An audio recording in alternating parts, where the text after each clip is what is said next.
I'm Tom Baker, this is Chasing Cars, and today with me I've got the new 4th generation BMW X5, and it's a pretty different X5 to all the iterations of this SUV that came before it. See, what started as actually a pretty compact vehicle in its first generation all those years ago is now a pretty large, pretty imposing mainstay of the BMW range. There's certainly no subtlety to this front end, is there?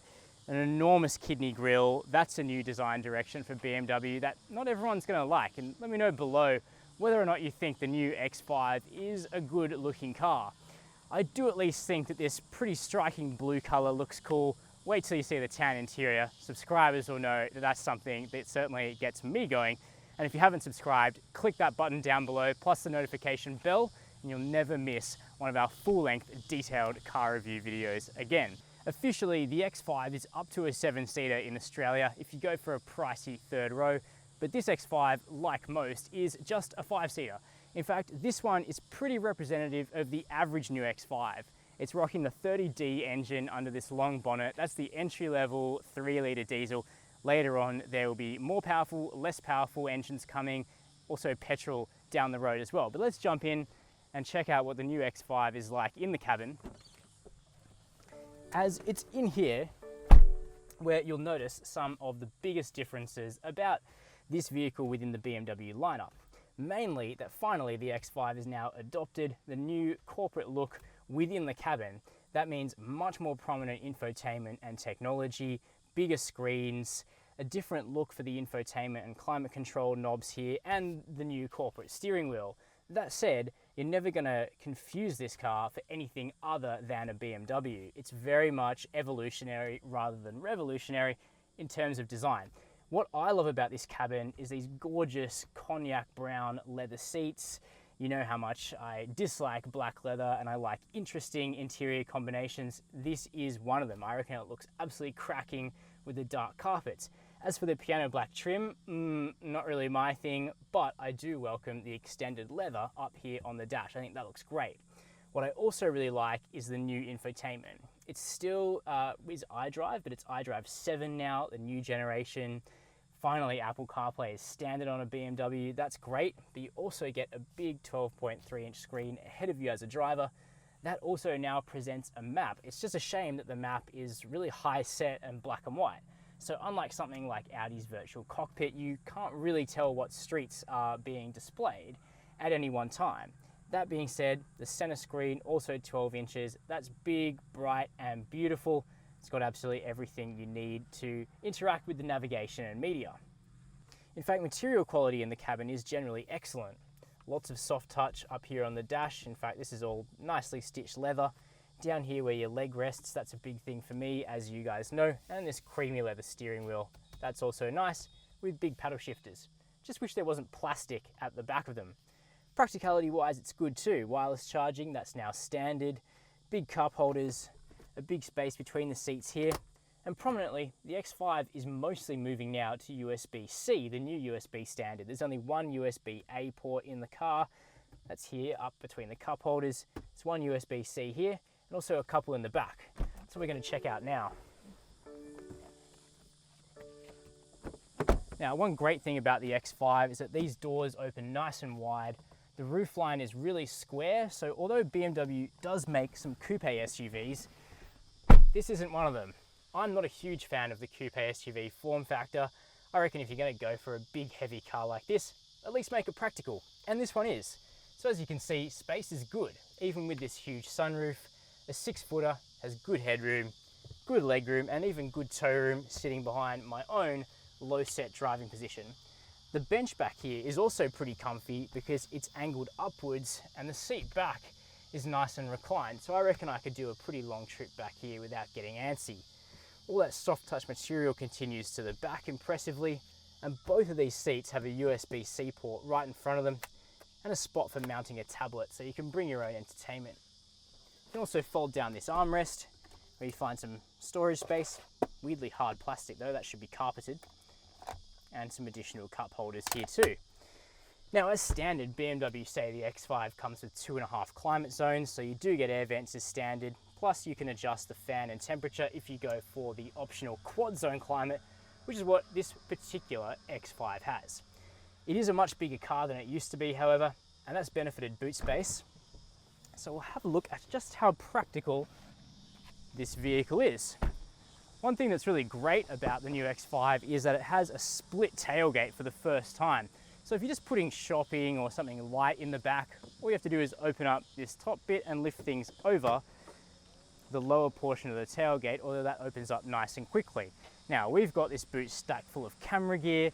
However, I've also got the trusty Chasing Cars suitcase to demonstrate just how easy it is to slide a bag straight out. And that's because there's a completely flat surface.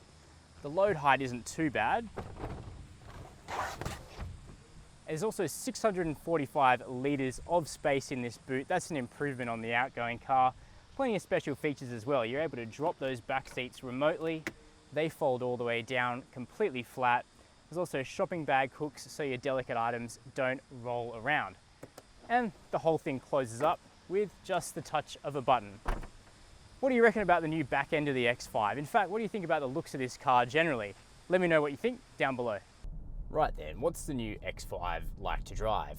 Well, I reckon it's pretty good. A step forward on the car that it replaces, and this big BMW remains really the sporty pick in this large luxury SUV class.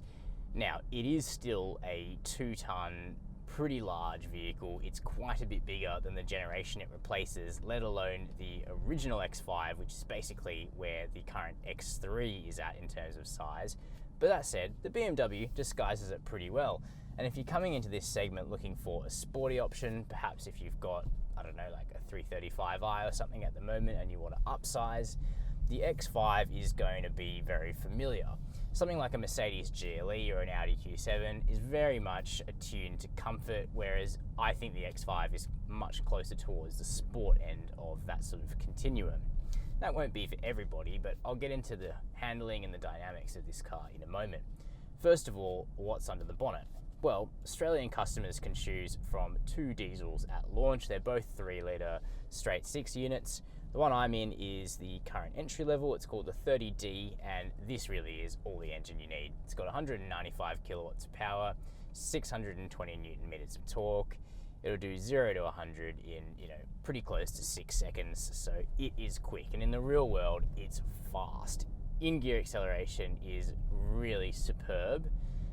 It overtakes with utter authority, and even just around town, if you set the throttle response to sport, which can actually be done independently from the gearbox, which I like, it feels really quite darty and wheeling, and I like that. Now, if you want more power, BMW can provide. The M50D is the step up, and that's sort of one of those halfway house, half-M cars. That has 4 turbochargers. Power goes up to a silly 294 kilowatts and torque up to 760 newton meters, and that thing will run 0 to 100s in the low 5s. So if you can't wait for the X5M, which will be a big petrol powered version of this car, then the M50D I'm sure will be sufficient. However, later down the track there will be lower powered and higher powered versions of this vehicle available. Now, both of these engines are hooked up to an 8-speed ZF Auto. The gearbox remains one of the best parts of the experience. It just always seems to know what to do and where to be, and both its standard and sport profiles work precisely as you'd want them to, with nice proactive downshifting as you're going downhill, and yeah, it just feels like an extension of your mind. It's such a good automatic. Both of the current X5s on offer are all-wheel drive as well. They've got X-Drive. Later on we'd expect to see a rear-wheel drive only entry level, but the all-wheel drive system works really well. So that's the straight line performance. It's very good. What about in the corners? Well, the X5 will stand up actually. The steering is quite nice. I have been quite worried about BMW steering for the last few years actually, as it seemed to become more and more lifeless. But actually, I think the X5 injects a little bit more of that feel, which is bizarre given that this is a large SUV, but you know what the front wheels are doing. The tiller is nicely weighted, the steering's quite quick and direct. It feels sporty, but mainly the biggest characteristic in terms of the handling is the sheer grip. Now, a big part of that is attributable to the fact that BMW slip Pirelli P0s onto this thing, and I don't know how many owners of the entry-level X5 are going to replace these very expensive tyres like for like when you wear through them. I mean, they're 315 width on the back, for goodness sake, that's not going to be cheap. But out of the box, it does stick to the road like glue, up until about 8/10. Past that, those laws of physics, those pesky things come back into play, and especially if you have to brake while cornering aggressively downhill, you do feel the X5's significant mass start to catch up with you. Interestingly though, while the X5 has gotten quite a bit bigger over the years from the original gen, which is now basically X3 size, it's actually got no heavier. It's still hovering around 2,000 kilos unladen, so you know, it's heavy, but it's not that heavy. Now, one of the ways the X5 basically is able to be so flat in the corners is because it has a fairly aggressive suspension tune.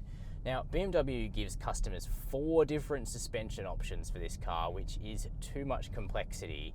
2 on steel springs, 2 on air suspension. In both cases, there's like a comfort tune and an M Sport tune. This one is running probably the stiffest and firmest of the lot, which is the M Sport steel sprung version with 2-stage adaptive dampers. But both comfort and sport feel about the same, and they feel too stiff and really too aggressive for a vehicle that should actually be fairly luxurious family transport.